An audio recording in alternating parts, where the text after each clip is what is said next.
নমস্কার, জি 24 ঘন্টায় স্বাগত। আপনাদের সঙ্গে রয়েছে আজ আমি সঞ্চিতা। শুরু করছি জুনিয়র ক্লাসরুম। পঞ্চম শ্রেণী থেকে দ্বাদশ শ্রেণী রাজ্য সরকার এবং জি 24 ঘন্টার যৌথ উদ্যোগ ঘরে বসেই পড়াশোনা। পড়ুয়াদের প্রশ্নের উত্তর দেবেন শিক্ষকরা। আজ সপ্তম শ্রেণী এবং অষ্টম শ্রেণীর জন্য বিষয় অঙ্ক। সপ্তম শ্রেণীর টপিক সময় ও দূরত্ব এবং অষ্টম শ্রেণীর টপিক মিশ্রণ। এবার আমাদের সঙ্গে যারা রয়েছেন, যে শিক্ষকরা রয়েছেন, তাদের সঙ্গে একটু আমরা পরিচয় করে নিই। আমার সঙ্গে রয়েছেন Rahara Ramakrishna mission boys home high স্কুলের শিক্ষক সমীর চক্রবর্তী, স্বাগত। হিন্দু স্কুলের শিক্ষক মুকুল চন্দ্র, স্বাগত আপনাকেও। এছাড়াও আমাদের সঙ্গে থাকবেন বাঁকুড়া জেলা স্কুলের শিক্ষক মনোরঞ্জন দেঘুরিয়া, তার কাছেও যাব। আমরা শুরু করে দিই ক্লাস 7-এর সময় ও দূরত্ব। সমীরবাবু, শুরু করি। প্রথমে আমরা সময় এবং দূরত্ব এবার পড়া শুরু করছি। এবার তুমি দেখো, তুমি যদি একটা সাইকেল চালিয়ে যাচ্ছ, সাইকেল আমরা হামেশাই চালাচ্ছি, সাইকেলে আমি ধরো 2 ঘন্টায় 10 কিলোমিটার গেলাম, তাহলে 1 ঘন্টায় কত যাব? 5 কিলোমিটার। এই যে 1 ঘন্টায় যেটা যাব, মানে একক সময়ে নির্দিষ্ট দিকে যে দূরত্ব যাব তাকে আমরা গতিবেগ বলবো। আবার শোনো, একক সময়ে নির্দিষ্ট দিকে যে দূরত্ব যাব তাকেই আমরা গতিবেগ বলবো। এবার একক সময় বলতে কি, এটা তো একটু অসুবিধা হয়ে গেল আমাদের। একক সময় বলতে কি বলবো? এক সেকেন্ডে হতে পারে, 1 ঘন্টায় হতে পারে। আমরা যেমন ধরো ট্রেনের গতিবেগ কিলোমিটার প্রতি ঘন্টায় করব, ঠিক আছে? সাইকেলের গতিবেগ আমরা মিটার প্রতি সেকেন্ডে, শব্দের বেগ মিটার প্রতি সেকেন্ডে করতে পারি। এবার তুমি দেখো, তুমি যদি 1 ঘন্টায় 10 কিলোমিটার যাও, তাহলে 2 ঘন্টায় কত যাবে? 20 কিলোমিটার। তাহলে আমরা এই সূত্রটা সহজেই বলতে পারি। দেখো, দূরত্ব, ভালো করে দেখো, দূরত্ব, ঠিক আছে, গতিবেগ গুণ সময়। এটা একটা সূত্র তুমি পেয়ে গেলে, দেখতেই পেলাম, গতিবেগ ইন্টু সময়। এবার দূরত্বকে আমরা ইংরেজিতে ডিস্টেন্স বলি, তাহলে এটাকে যদি আমরা ডি বলি, দেখো গতিবেগকে ভেলোসিটি ভি, সময়কে টি দিয়ে লিখি, দেখো পেলাম কিনা? এবার এখান থেকে তুমি সহজেই বলতে পারবে এদের মধ্যে সম্পর্ক কি। দেখে না কি সম্পর্ক, আমরা সহজেই বলতে পারবো। তুমি দেখো, ভিকে আমি স্থির রাখলাম, অর্থাৎ ভি এর পরিবর্তন হচ্ছে না। এবার তুমি দেখো, টি যত বাড়বে ডিও কিন্তু বাড়বে। ভিকে স্থির রাখছি, গতিবেগ স্থির, টি বাড়লে ডি বাড়বে। তাহলে এর মধ্যে কি বলতে পারবি? সময় যত বাড়বে দূরত্ব কিন্তু বাড়বে। তাহলে ভিকে স্থির রাখলে এই দুটোর মধ্যে কি সম্পর্ক? সরল সমানুপাতে আছে, হয়ে গেল। এবার তুমি সহজেই তোমরা জানো, তির্যক গুণ করে আমরা যেটা তোমরা করো, ভি যদি করো তোমরা, তাহলে ডি বাই টি। এবার দেখো ডি বাই টি। এবার ডিকে স্থির রাখো, দেখো সম্পর্কগুলো আমরা কীভাবে নিজেরাই বার করতে পারবো। ডিকে স্থির রাখলাম, টি, তোমরা জানো হরের কোনো ভগ্নাংশের হরের মান যত বাড়বে পুরো ভগ্নাংশের মান কি হবে? ছোট হবে। তাহলে টি যত বাড়বে ভি কমবে। তুমি দেখো এখানে দেখো, টি কমলে ভি বাড়বে। তাহলে আমি এটা সহজেই বলতে পারি যে গতিবেগ যদি বাড়াও সময় কমে যাবে, তুমি যদি জোরে যাও সময় কম লাগবে।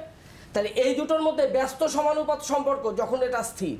দেখো ভি পেয়ে গেলে, এবার টি করো, দেখো ডি বাই ভি, ঠিক আছে? এইভাবে এটাও বুঝতে পারছো, ডিকে স্থির রাখছি, ভগ্নাংশের হর যত বাড়বে এটা কি হবে? এটা কমে যাবে। তাহলে এই দুটোর মধ্যে এইমাত্র আমরা দেখলাম যে ব্যস্ত সমানুপাত সম্পর্ক। দেখো সম্পর্কগুলো একটা সূত্রও পেলাম, সম্পর্কও বার করে নিলাম, হয়ে গেল। এইবার তুমি সূত্রের সাহায্যে করতে পারো অঙ্ক, সমানুপাত ব্যবহার করে করতে পারো, ঐকিক নিয়মে করতে পারো, আমরা সব নিয়ম করব। এবার আমরা এটা করলাম। এইবার আমাদের যেটা খুব গুরুত্বপূর্ণ যেগুলো তোমাদের আছে, যে ধরো তুমি কিছু করে যাচ্ছ, কোনো ট্রেন একটা গাছকে যদি অতিক্রম করবে, তাহলে ট্রেনটাকে ঠিক কতটা যেতে হবে তুমি দেখে নাও। ধরো তুমি একটা যার দৈর্ঘ্য আছে, ধরো সাইকেল করে তুমি যাচ্ছ, ঠিক আছে? তাহলে তুমি দেখো এই সাইকেল করে যাচ্ছ, তুমি এই সাইকেলটাকে আমরা, এই সাইকেলের লেন্থ হচ্ছে এইটা, হলো। এবার এখানেও আমরা একটা সাইকেলের লেন্থ নিলাম। এবার তুমি দেখো কিভাবে তোমরা নিজেরাই বুঝবে। ধরো এটা একটা গাছ, এই গাছকে অতিক্রম করছো তুমি, দেখো এই সাইকেলের প্রথম চাকার দিকে লক্ষ্য রাখো, দেখো এই গাছকে অতিক্রম করা শুরু হলো, ঠিক আছে? এবার তুমি গাছকে অতিক্রম করলে এবার তুমি গাছকে অতিক্রম করা হয়ে গেল। তাহলে ঠিক দেখো তো কতটা গেছো, ঠিক সাইকেলের যে দূরত্ব, সাইকেলের যে লম্বা, যতটা সাইকেল লম্বা, ঠিক আছে? তাহলে একটা গাছকে অতিক্রম করতে হলে, ঠিক আছে, তোমার ট্রেন বা সাইকেল তার নিজের দূরত্ব অতিক্রম করতে হবে, নিজের যার দৈর্ঘ্য।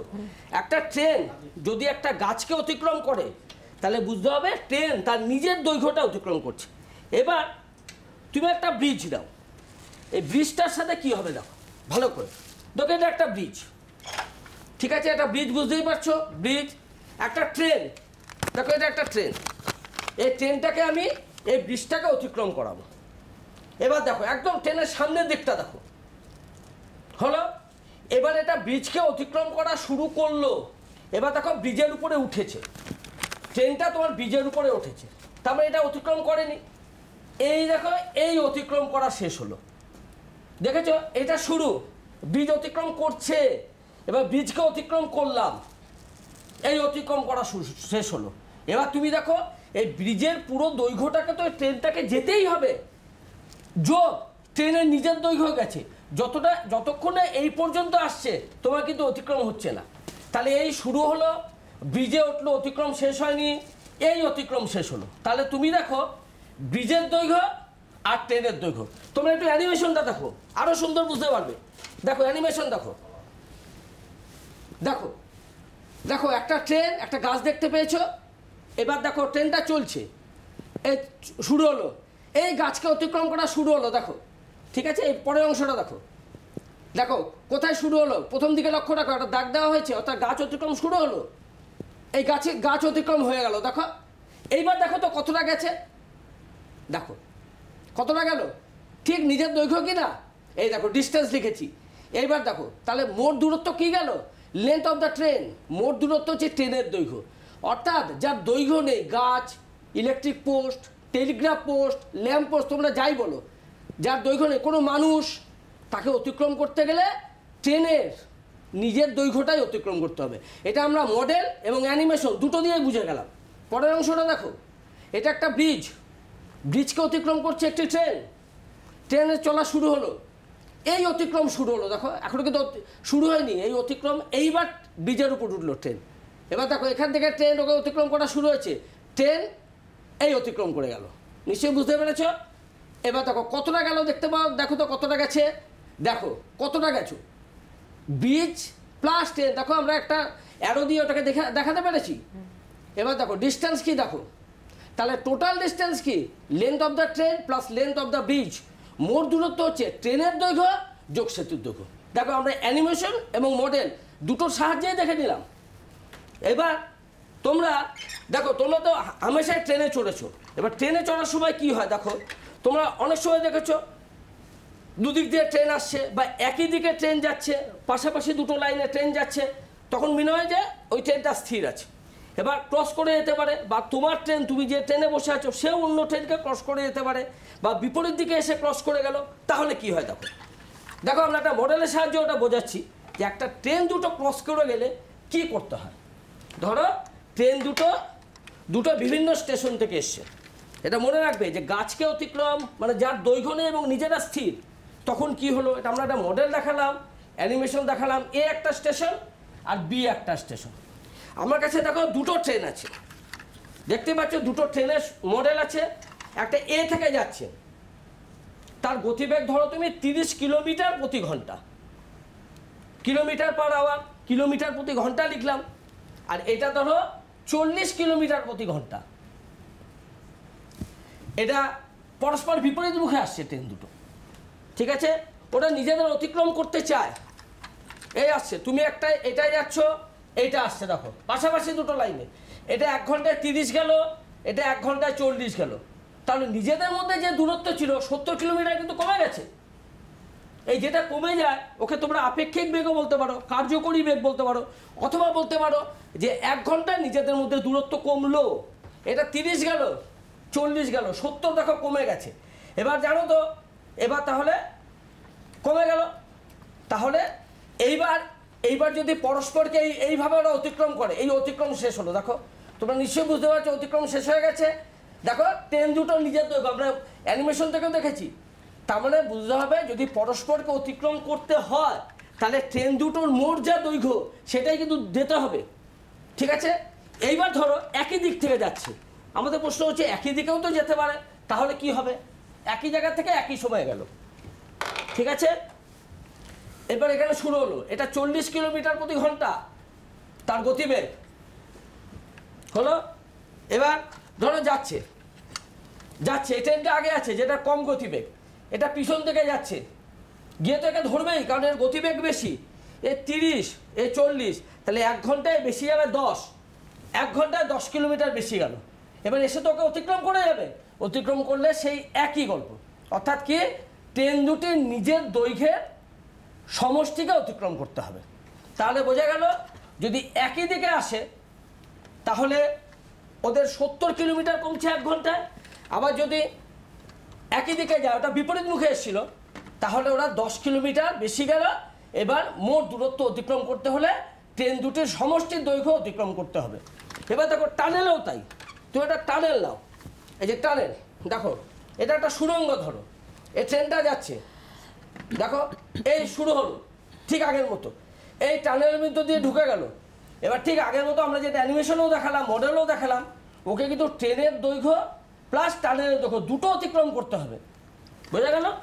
এইবার কিছু কিছু শর্ট কোশ্চেনের জন্য তোমরা দেখো যে কিলোমিটার প্রতি ঘন্টা আছে, তো আমরা বললাম ওকে মিটার প্রতি সেকেন্ডে করো, তাহলে আমরা ঠিক কি করব দেখে নাও। ধরো কিলোমিটার প্রতি ঘন্টা আছে, কিলোমিটার প্রতি ঘন্টা, এটা এইচ লিখেছি, আমি বাংলায় লিখে দিচ্ছি কিলোমিটার প্রতি ঘন্টা। এটাকে আমি মিটার প্রতি সেকেন্ডে করতে চাই, কি করব দেখো। কিলোমিটার বলতে 1 কিলোমিটার 1 ঘন্টা, তাহলে 1 কিলোমিটারকে আমি মিটার করলে নিশ্চিতভাবে একে 1000 করতে হবে, তুমি জানো 1 কিলোমিটার সমান 1000 মিটার। ঘন্টা কত সেকেন্ড? 3600 সেকেন্ড। দেখো কিলোমিটার মিটার হয়ে গেল, আর যেটা আওয়ার ছিল 3600 হয়ে গেল। এবার এটাকে আমি সুন্দরভাবে মিটার প্রতি সেকেন্ড লিখতেই পারবি, বা প্রতি সেকেন্ডে।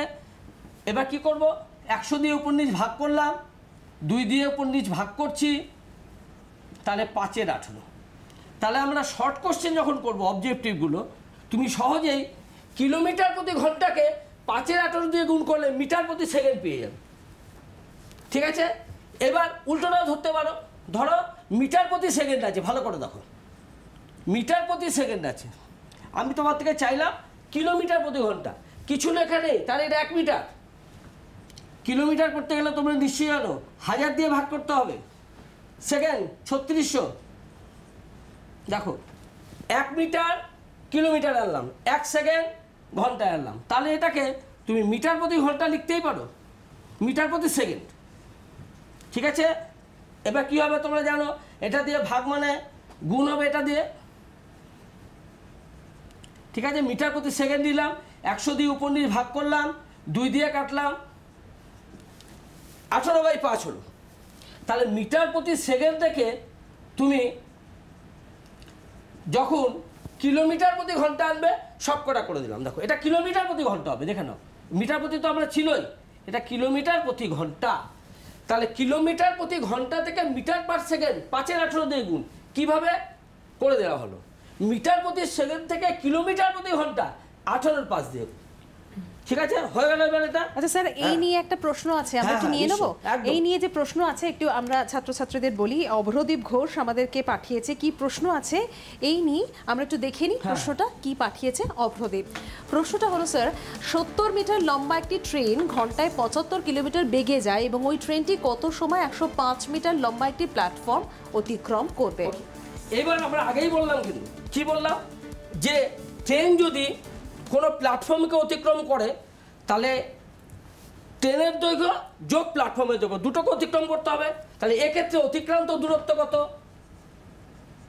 এক্ষেত্রে অতিক্রান্ত দূরত্ব একটা সম্ভবত 70 ছিল, আর একটা বোধহয় 100 ছিল। স্যার কত কত ছিল ভুলে গেলাম, আরেকবার শুনি একটু। আচ্ছা আচ্ছা, একটা 70 এবং আরেকটা 75 কিলোমিটার, হ্যাঁ একটা হচ্ছে ট্রেনটি যদি 105 মিটার 105, ঠিক আছে, আর ওটা হচ্ছে 75 কিলোমিটার প্রতি ঘন্টা গতিবেগ, লিখে রাখো। একটা 75, হ্যাঁ ঠিক হ্যাঁ 70 আর 105, ঠিক আছে। 70 105 কেন?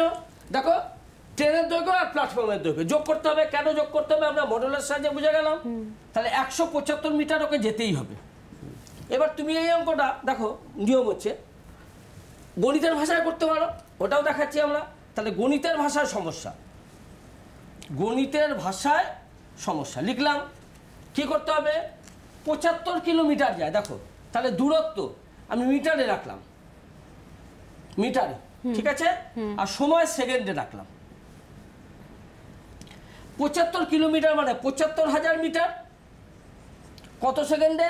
1 ঘন্টা। 1 ঘন্টা মানে 60 × 60, ঠিক আছে, ও 175 মিটার যেতে চায়, কত সময় লাগবে? এটা তোমার মূল প্রশ্ন। দেখো প্রশ্নটাকে আমরা একদম গণিতের ভাষায় লিখে ফেললাম। এবার তোমার দূরত্ব আর সময়ের মধ্যে সম্পর্ক এই মাত্র আমরা করেছি, সরল সমানুপাত, ঠিক আছে, একই ট্রেন যাচ্ছে তো, তাহলে তো গতিবেগ একই থাকবে। দূরত্ব আর সময়ের মধ্যে সরল সমানুপাত সম্পর্ক, এটা লিখতে হবে। কিন্তু যখনই গণিতের ভাষায় আসবে সম্পর্ক লিখতে হবে, কি লিখবো? সময় এবং দূরত্বের মধ্যে সরল সমানুপাত সম্পর্ক, অথবা দূরত্ব এবং সময় সরল সমানুপাতি। সরল সমানুপাতে কিভাবে করে নিশ্চয়ই জানো, এটা যেভাবে আসবে সেটা একই অনুপাতে আসবে।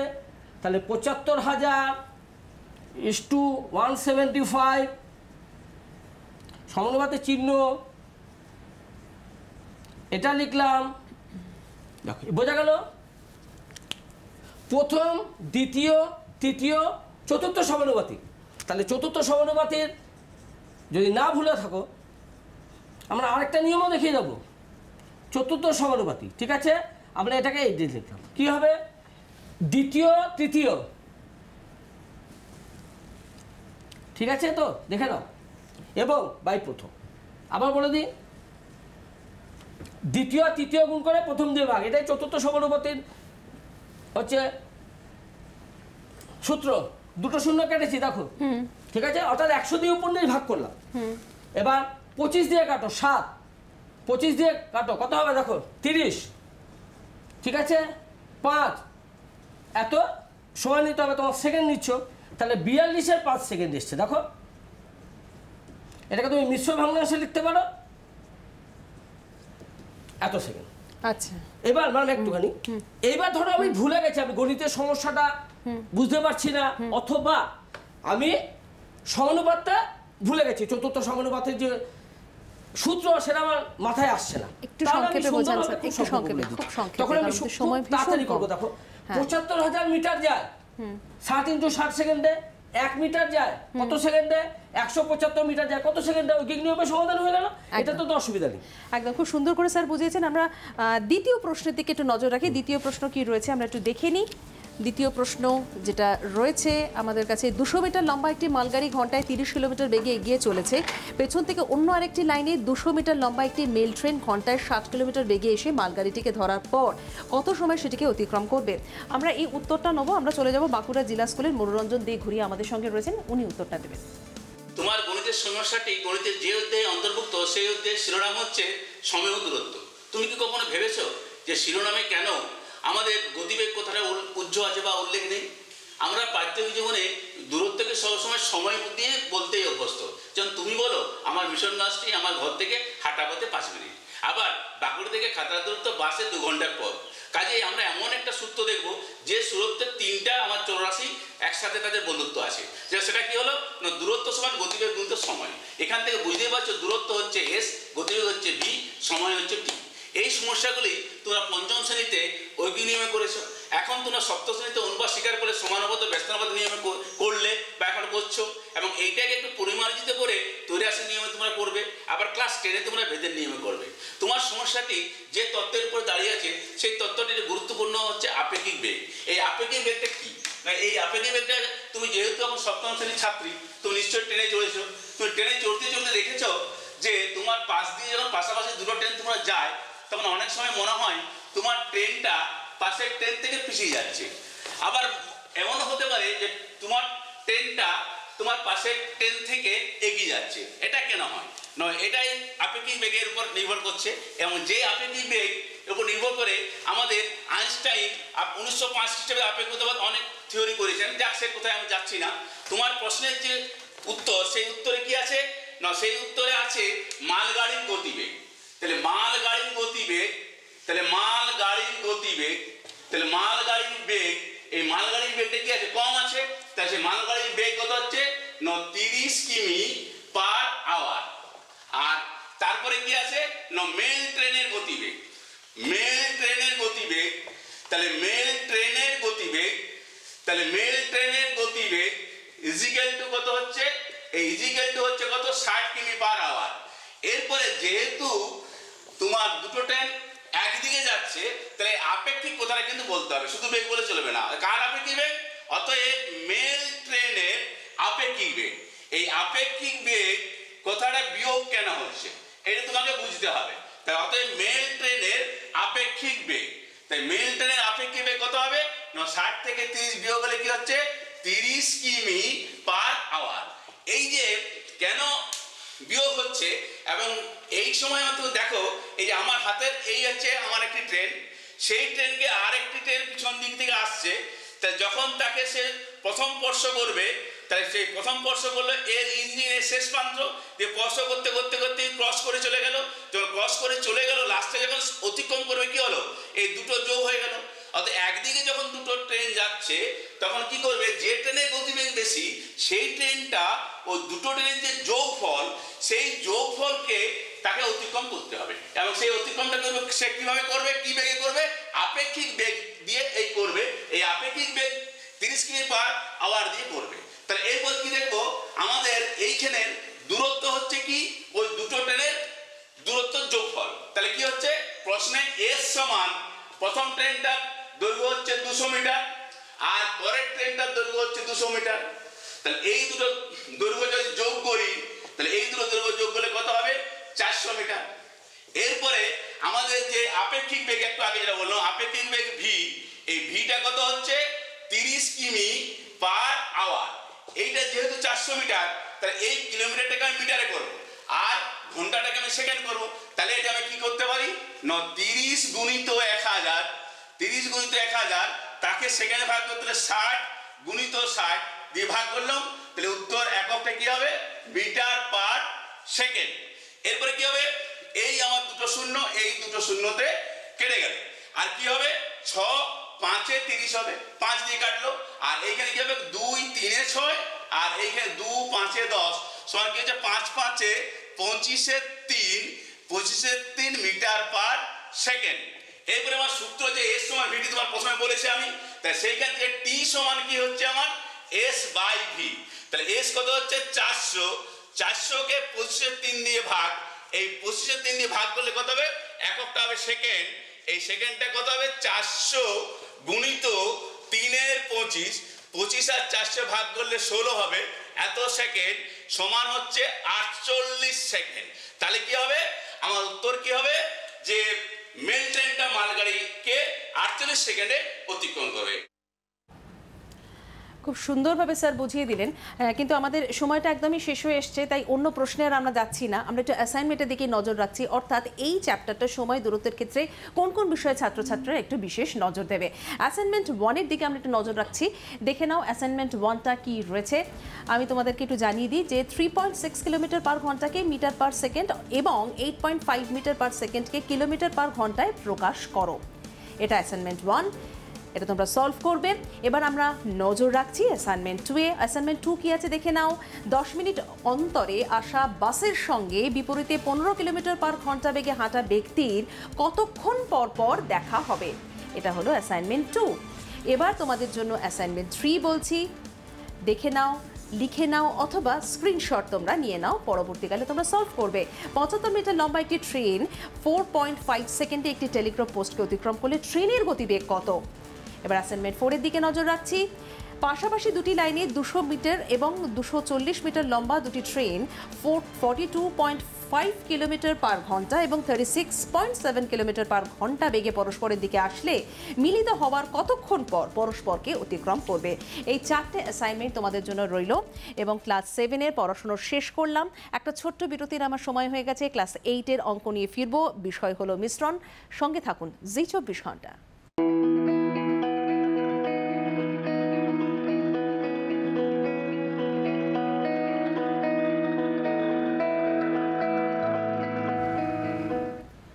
বিরতির পর জুনিয়র ক্লাসরুমে সকলকে স্বাগত। সপ্তম এবং অষ্টম শ্রেণীর অঙ্ক আমরা পড়াশোনা করছি। এবার বিরতির পর অষ্টম শ্রেণীর টপিক মিশ্রণ নিয়ে পড়াশোনা করব এবং আমার সঙ্গে রয়েছেন এই মুহূর্তে মুকুল চন্দ্র মণ্ডল হিন্দু স্কুল থেকে।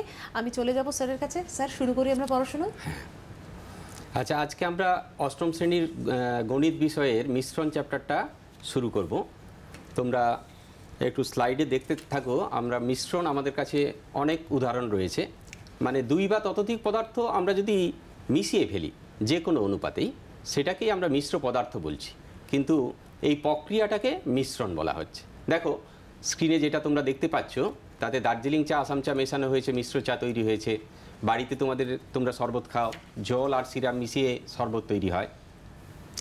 এইরকম আরও বেশ কিছু উদাহরণ আমাদের কাছে আছে। তামা দস্তা মিশিয়ে ফেললে পিতল তৈরি হয়, এইরকম আরও হাজারো উদাহরণ। কিন্তু সবথেকে যেটা এখন একেবারে টাটকা উদাহরণ তোমাদের হাতের কাছে রয়েছে, সেটা হচ্ছে হ্যান্ড স্যানিটাইজার। হ্যান্ড স্যানিটাইজার এখন আমাদের নিত্য প্রয়োজনীয় দ্রব্যের মধ্যে একটি, যেটা খুবই ব্যবহার হচ্ছে। সেটা কি হয়, সেখানে কি কি মেশানো হয়? অ্যালকোহল তো থাকেই, সঙ্গে অ্যালোভেরা জেল বা গ্লিসারিন এই জাতীয় কিছু থাকে। অ্যালকোহল প্লাস অন্যান্য পদার্থ, ওইগুলোকে আমরা অন্যান্য পদার্থ বলছি। এটা দিয়েই একটা হ্যান্ড স্যানিটাইজার বানানো হয়েছে। আমি যদি বলি একটা হ্যান্ড স্যানিটাইজারে 70% অ্যালকোহল আছে, 30% অন্যান্য পদার্থ রয়েছে, এই কথাটা মানে পার্সেন্টেজ তোমরা ক্লাস 8-এর ঠিক এর আগের চ্যাপ্টারটায় শিখে এসছো। 70% কথাটার মানে আমরা জানি 70 ভাগ অ্যালকোহল থাকবে যদি মিশ্রণের পরিমাণটা 100 ভাগ হয়। তার মানে আমরা যদি ওই সিসিটাতে 100 ml কোনো হ্যান্ড স্যানিটাইজার নিই, তার মধ্যে 70 ml থাকবে অ্যালকোহল আর 30 ml থাকবে অন্যান্য পদার্থ। নিচে আমাদের এইটারই একটা অঙ্ক রয়েছে। দেখো, যদি এইরকম আমরা 500 ml কোনো হ্যান্ড স্যানিটাইজার বানাতে চাই, তাহলে কতটা পরিমাণ অ্যালকোহল লাগবে আর অন্যান্য পদার্থ ব্যয় কত হবে, আমরা একটু বোর্ডে করি।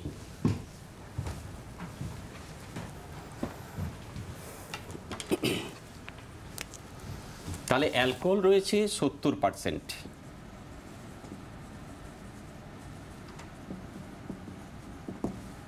আর অন্যান্য পদার্থ আছে 30%। এখান থেকে আমরা পার্সেন্টেজ থেকে আমরা একটু বেরিয়ে আসি। যদি আমরা এটাকে অনুপাত করে নিই তাহলে কি হবে? তাহলে অ্যালকোহল আর অন্যান্য পদার্থ ইজ টু অন্যান্য পদার্থ সমান 70:30। এটাকে আমরা জানি অনুপাতের উভয় পদকে একই জিনিস দিয়ে ভাগ করলেও তার মান পরিবর্তন হয় না। তাহলে এটাকে আমরা 10 দিয়ে ভাগ করলে তাহলে 7:3 পাওয়া গেল। এইটাকে আমরা অনুপাত বলছি। এবার অ্যালকোহলের আনুপাতিক ভাগহার, যেটা তোমরা ক্লাস 7-এ করে এসছো, আনুপাতিক ভাগহারটা কি হবে? অ্যালকোহলের আনুপাতিক ভাগহার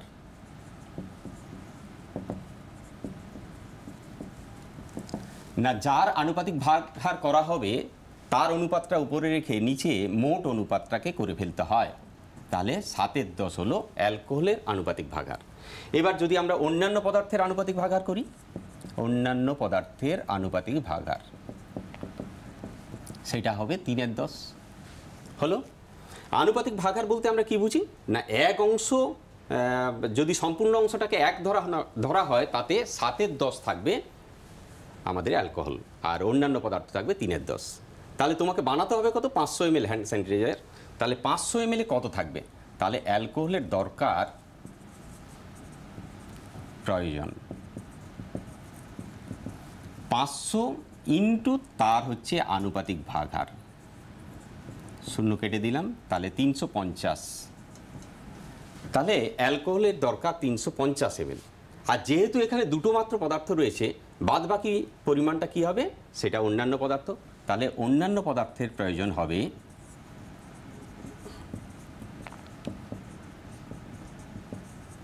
সমান 500 মাইনাস 350 সমান 150 ml হয়ে গেল। এরপরেই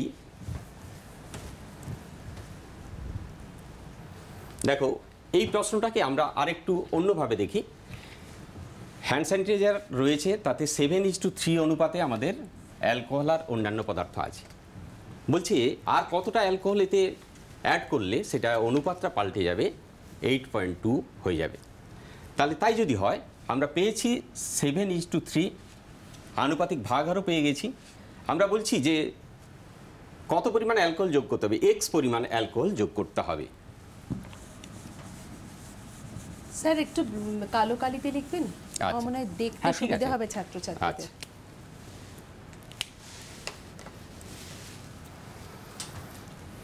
তাহলে ধরি x ml অ্যালকোহল যোগ করতে হবে।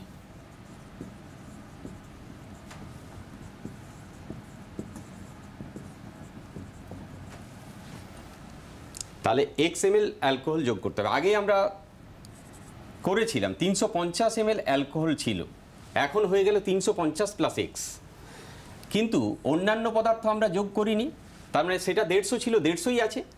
নূতন অনুপাতটা হবে 8/2 বলে দেওয়া আছে। তার মানে আমরা 350 ml অ্যালকোহল ছিল, তার সঙ্গে x ml অ্যালকোহল যোগ করে দিলাম, তাহলে অ্যালকোহলের পরিমাণটা 350 প্লাস এক্স হয়ে গেল। আর নিচে 150টা ঠিক আছে, এটাকে আমরা কেটে দিই, 4 হয়ে গেল। বা দিয়ে 350 plus x equal to 4 into 150 600, বা x equal to 600 minus 350 250 ml। তাহলে আরও 250 ml আমাদেরকে কি করতে হবে, যোগ করতে হবে। হয়েছে? এই অঙ্কটাকে আরেকটু অন্যভাবে আমরা দেখি। ওইটাতে আর কত ml অ্যালকোহল যোগ করলে স্যানিটাইজারটাতে যেটা 70% অ্যালকোহল ছিল সেটা 75% অ্যালকোহল বিশিষ্ট হ্যান্ড স্যানিটাইজারে পরিণত হবে। তাহলে ব্যাপারটা কি, 70% অ্যালকোহল থেকে 75% যদি অ্যালকোহল হয়ে যায়, তাহলে বাদ বাকি অংশ অর্থাৎ অন্যান্য পদার্থের পরিমাণটা কমে যাবে, সেটা কত হবে, 25 হবে। তাহলে সেক্ষেত্রেও যদি আমরা এটাই ধরি যে এক্স ml অ্যালকোহল যোগ করতে হবে, তাহলে নূতন অনুপাতটা হবে, নূতন অনুপাত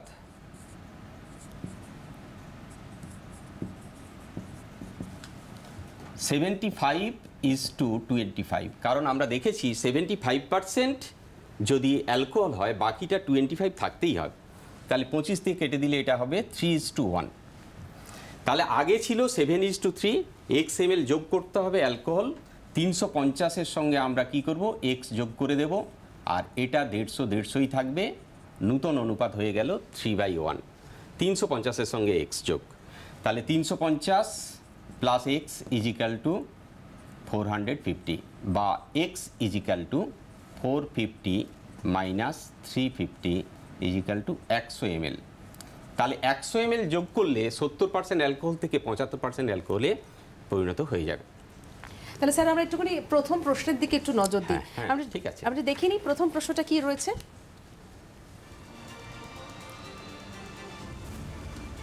এক প্রকার সিরাপে জল এবং অবশিষ্টাংশের পরিমাণের অনুপাত 89:11, এইরূপ 22 লিটার সিরাপে আর কত লিটার জল যদি মেশালে জল এবং অবশিষ্টাংশের পরিমাণের অনুপাত 90:10 হবে। ঠিক আছে, দেখতে থাকো তোমরা। এই অঙ্কটা কিছুটা আমরা যে অঙ্কটা নিয়ে আলোচনা করলাম তার মধ্যে কিছুটা চলে এসছে, শুধু ওখানে ক্যালকুলেশনটা একটু আলাদা রকমের হবে। আমি একটু বলি, ক্যালকুলেশনটা একটু বড়ই হয়, সেই ক্যালকুলেশনটা সহজ করার উপায়ও তোমাদেরকে একটু জানিয়ে দেবো আমি। জল আছে, তাহলে সিরাপে জল আর সঙ্গে অবশিষ্টাংশ, তার অনুপাতটা হয়েছে 89:11। তাহলে জলের আনুপাতিক ভাগার, জলের আনুপাতিক ভাগার 89 divided by 89 plus 11 equal to 89 divided by 100। আর অবশিষ্টাংশের আনুপাতিক ভাগার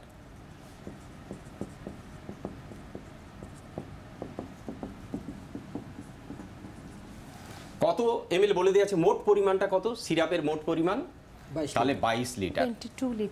22 লিটারে জল কতটা থাকবে, আমরা জানি মোট পরিমাণের সঙ্গে তার আনুপাতিক ভাগার গুণ করে দিলে যেটা পাওয়া যায় 89 ইজিক্যাল টু 22 ইন্টু 89/100। এই ক্যালকুলেশনটা আমরা এই গুণটাকে করব না, গুণটাকে করলে ক্যালকুলেশনটা আরও একটু বড় হয়ে যাবে, গুণ অবস্থায় রেখে দেবে। আর অবশিষ্টাংশ কত থাকবে, অবশিষ্টাংশ থাকবে, তাহলে 22-এর সঙ্গে তার আনুপাতিক ভাগার গুণ করে দেওয়া গেল, তাহলে 22 ইন্টু 11/100 হলো। আমরা জলের পরিমাণ আর হচ্ছে অবশিষ্টাংশের পরিমাণ আমরা পেয়ে গেছি, আর এগুলো প্রত্যেকটাই লিটার হবে। কত জল মেশাতে হবে, ধরি x লিটার জল মেশাতে হবে, ধরি x লিটার জল মেশাতে হবে, তাহলে জলের পরিমাণটা পাল্টে যাবে। জলের পরিমাণ তাহলে কি দাঁড়ালো, 22 ইন্টু 89/100 প্লাস এক্স অবশিষ্টাংশের পরিমাণ পাল্টায়নি, যা আছে তাই।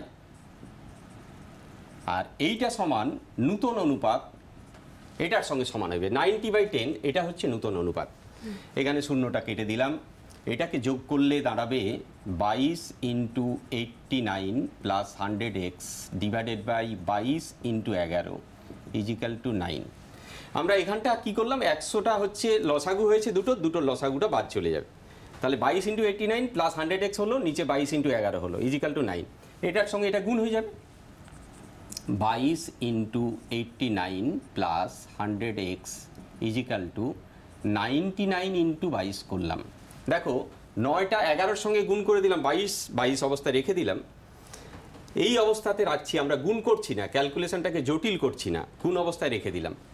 এরপরে আমরা চলে আসছি 100xটাকে বাঁ দিকে রেখে দিলাম, আর এদিকে 99 × 22 - 89 × 22 চলে এলো = 99 - 89 × 22।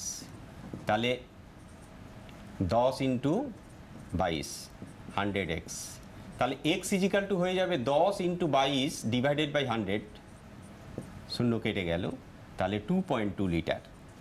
তাহলে কতটা জল মেশাতে হবে? 2.2 লিটার।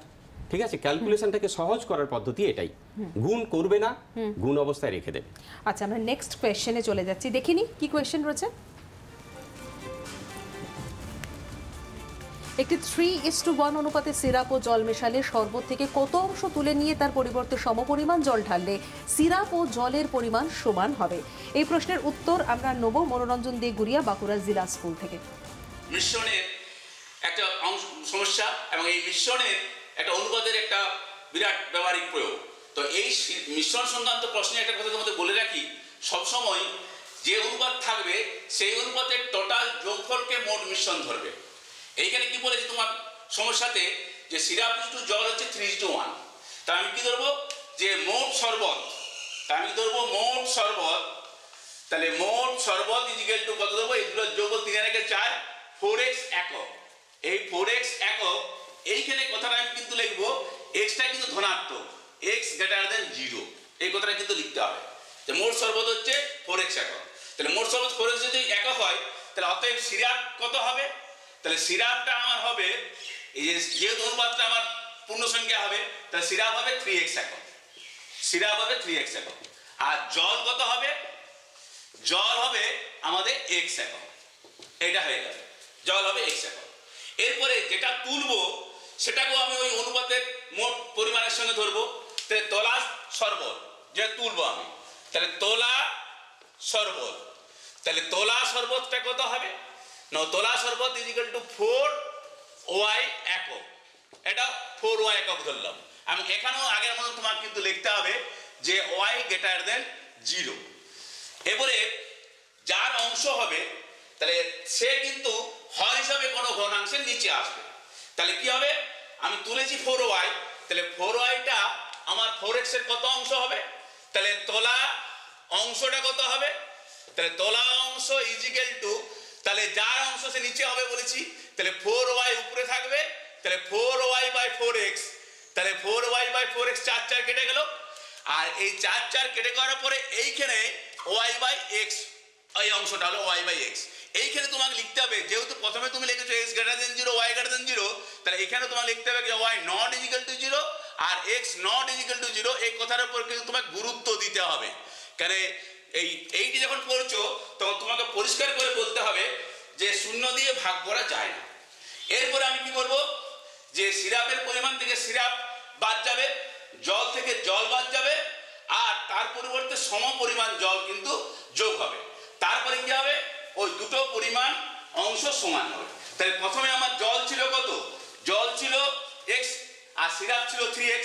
তাহলে তোলার পরে আমার কি হচ্ছে, তাহলে তোলার পর, তাহলে যখন আমি তোলা হয়ে গেছে, তাহলে তোলার পর সিরাপ = কত হচ্ছে, তো সিরাপ প্রথমে কত ছিল বলো, প্রথমে সিরাপ ছিল 3x আর তুমি তুলে যাওয়ার থেকে 3y, এই এত অংশ ছিল।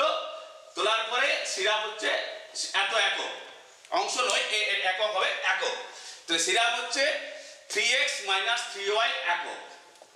আর তোলার পরে জল হচ্ছে কত, প্রথমে জল ছিল এক্স, আবার এখন যে জলটা তোলা গেল তা সেটা কত বিযুক্ত ওয়াই, এত একক। আর জল যোগ হচ্ছে কি হচ্ছে, তাহলে মোট জল হচ্ছে কত, এই জলটার সাথে মোট জল, তাহলে মোট জল কত না এক্স মাইনাস ওয়াই হয়েছে, তার সাথে আমি তুলেছি 4y, তাহলে যুক্ত 4y, এটা যোগ হবে। তাহলে এইটা যোগ আর এক্স মাইনাস ওয়াই ছিল, আর তার সাথে কি হলো 4y যোগ হলো। তাহলে এই দুটো যোগ করে আমার কি হবে, এই পরিমাণটা এত একক হলো, এইটা এত একক সমান কত হলো না x plus 3y, x plus 3y একক, এত একক কি হলো, এতক্ষণ মোট জল হলো। এবার শর্তানুসারে কি হলো, সিরাপ আর এই জলটা সমান হবে, তাহলে শর্তানুসারে কি হবে না 3x মাইনাস 3y সমান কত হবে না x প্লাস 3y।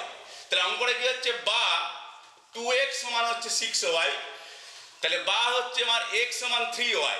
আর প্রথমে তোমার ওখানে করা আছে দেখো অঙ্কটা y বাই x অঙ্ক, তাহলে y বাই x, তাহলে y বাই x সমান কত 1/3, তাহলে কত পরিমাণ তুলতে হচ্ছে, অতএব আমাকে তুলতে হবে কত, এই 1/3 অংশ পরিমাণ সিরাপ তুলতে হবে, এই 1/3 অংশ পরিমাণ সিরাপ তুলতে হবে, এটা তোমার প্রশ্নের উত্তর। নিশ্চয়ই তোমরা খুব সুন্দরভাবে বুঝতে পেরেছো। এক ছাত্র আমার সঙ্গে টেলিফোন লাইনে রয়েছে, দেবজ্যোতি রয়েছে। দেবজ্যোতি, গুড মর্নিং, তোমার প্রশ্ন বলো। হ্যাঁ, গুড মর্নিং। 3টি বোতলের আয়তনের পরিমাণ অনুপাত 5:3:2 এবং বোতল 3টি ফিনাইল ও জলের মিশ্রণে পূর্ণ আছে। বোতল 3টিতে ফিনাইল ও জলের পরিমাণের অনুপাত যথাক্রমে 2:3, 1:2 এবং 1:3 হলে প্রথম বোতলের 1/3 অংশ, দ্বিতীয় বোতলের 1/2 অংশ এবং তৃতীয় বোতলের 2/3 অংশ মিশ্রণ একত্রে মেশানো হলো। নতুন মিশ্রণে ফিনাইল ও জলের পরিমাণের অনুপাত কত হবে হিসাব করি। স্যার এবার সলভ করে দিন এটা। হ্যাঁ হ্যাঁ বলছি, দেখতে থাকো, তোমার অঙ্কের সলভ হয়ে যাবে এখানে। একটু সংক্ষেপে বলবেন স্যার। হ্যাঁ, তবে অঙ্কটা বড় অঙ্ক দিয়ে দিয়েছি, বড় অঙ্কটা। এটা সংক্ষেপে হবে না। আচ্ছা ঠিক আছে। 3টি পাত্রের আয়তনের অনুপাত।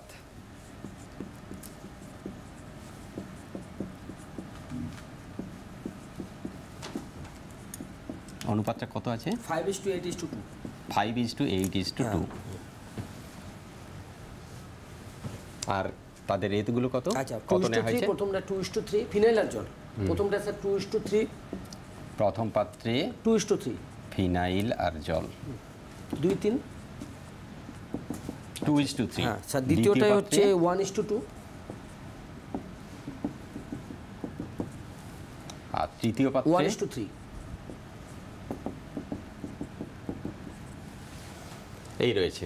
প্রথম পাত্রে কত আয়তন নেওয়া হয়েছে? 1/3, 1/3, প্রথমটা স্যার 1/3। তাহলে প্রথম পাত্র, দ্বিতীয় পাত্র